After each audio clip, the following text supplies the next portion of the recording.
Leo Strauss was born in 1899 in the Hessian market town of Kirchhain to a family of observant German Jews who conducted their entire commercial life in the shadow of the Wilhelmine state. He came of age studying classical philology in Freiburg and Marburg during the waning glow of German historicism, heard Edmund Husserl lecture on the crisis of European sciences, and attended Martin Heidegger's revolutionary seminars on Aristotle. An intellectual apprenticeship that convinced him philosophy must address political existence not by uplifting it, but by laying bare its grim foundations. When the Weimar Republic imploded and Hitler outlawed Jewish academic life, Strauss fled to England and then, by 1938, to New York, carrying with him a conviction forged in exile.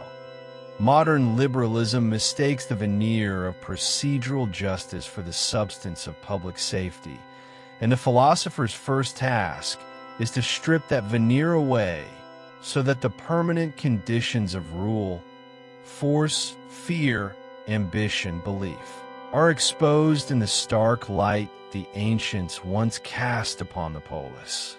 From his first monograph on Spinoza's religion to his final lectures at the University of Chicago, Strauss pursued a single problem. Can political communities endure without myths powerful enough to evoke loyalty, yet supple enough to restrain brutality? His answer, encoded in dense commentaries on Plato, Al-Farabi, Maimonides, and Hobbes, was unapologetically pessimistic. Politics is the arena in which the few who grasp the whole risk annihilation at the hands of the many who do not. Philosophers must therefore cultivate what he called esoteric writing, a layered rhetoric that offers an elevated teaching to the careful reader while presenting an orthodox surface that satisfies civic expectations.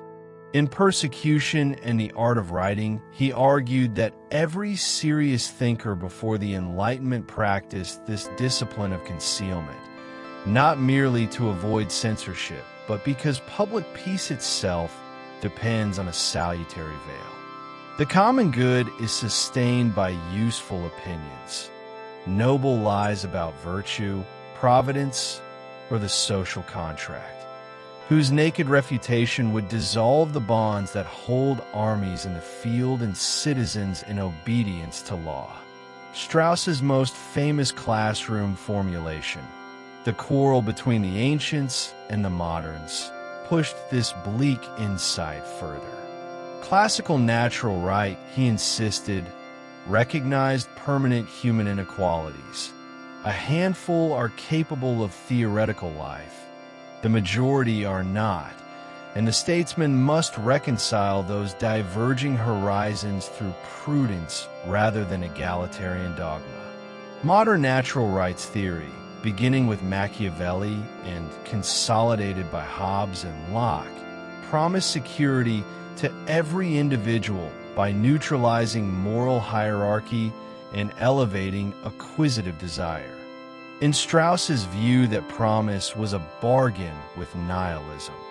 By flattening the moral landscape into a calculus of appetite, modernity stripped politics of any orientation toward the best way of life and left it defenseless against tyranny disguised as popular sovereignty. The real world he had fled, where Weimar's parliamentary niceties crumbled under militant factions, stood as empirical proof that procedural liberalism, without a thick account of virtue, invites its own negation. In Natural Right and History, he diagnosed historicism as the culminating pathology. If all values are historically conditioned, then no tyrant can be called unjust except by parochial standards. The Enlightenment's attempt to banish the noble lie in favor of universal reason had backfired. Bereft of transhistorical standards, societies drifted toward value-free, administration that mistakes stability for goodness. Yet Strauss did not simply call for a return to classical city-states. He acknowledged that modern mass societies cannot resurrect the exclusivity of the ancient polis. The task, rather, is to retrieve classical sobriety about power, its necessity, its limits, its dependence on persuasive myth, and translate it into a post-industrial context in which philosophers still speak in coded layers, but operate within universities instead of palace courts. Strauss's own seminars exemplified the practice. He dissected Thucydides's account of the Melian dialogue and asked students to see beyond legalistic arguments to the brutal arithmetic of survival. He read Book 3 of Plato's Republic, not as an embarrassing admission of propaganda, but as a frank acknowledgement that the city requires a publicly enforced story about its origins if citizens are to sacrifice for it. He dwelt on Xenophon's portrait of Cyrus as a study in how a leader harnesses fear and favor to weld disparate tribes into an empire. Again and again the lesson returned. High politics is not the management of interest groups by technocratic means, but the eternal contest to shape collective perception, discipline elite ambition, and channel popular passion toward stability. Critics accuse Strauss of encouraging cynicism, pointing to the later American policymakers who cited him while advocating muscular foreign interventions. Such readings miss the depth of his cautionary stance. Strauss distrusted crusades for universal democracy precisely because he believed regimes must match the moral horizon of their citizens. Exporting constitutionalism without cultivating the pre-liberal virtues that sustain it merely invites chaos. His famous correspondence with Alexander Kojève, collected in On Tyranny, pits classical moderation against modern revolutionary fervor. Kojève celebrated the end of history in a universal homogeneous state. Strauss retorted that such a state would smother philosophy's eros, and that genuine political life, with all its risks, is the price of human greatness. Yet Strauss's bleakness was never nihilistic. He held that the philosophic life remains possible because the permanent human capacity to wonder survives every regime.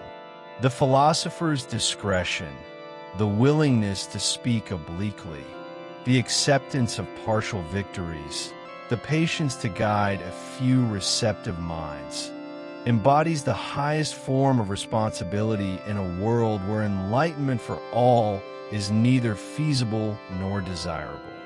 That thin thread of irony and reticence, woven through 2 millennia of commentary, is politics' hidden lifeline. It shields the city from doctrines too transparent for its own stability and shields philosophy from repression that would extinguish the quest for truth.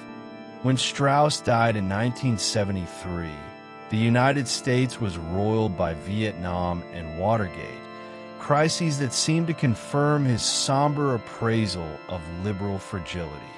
Students who carried his annotations of Plato into governmental careers debated how to translate esoteric prudence into policy, sometimes mistaking tactical secrecy for the measured modesty he had counseled.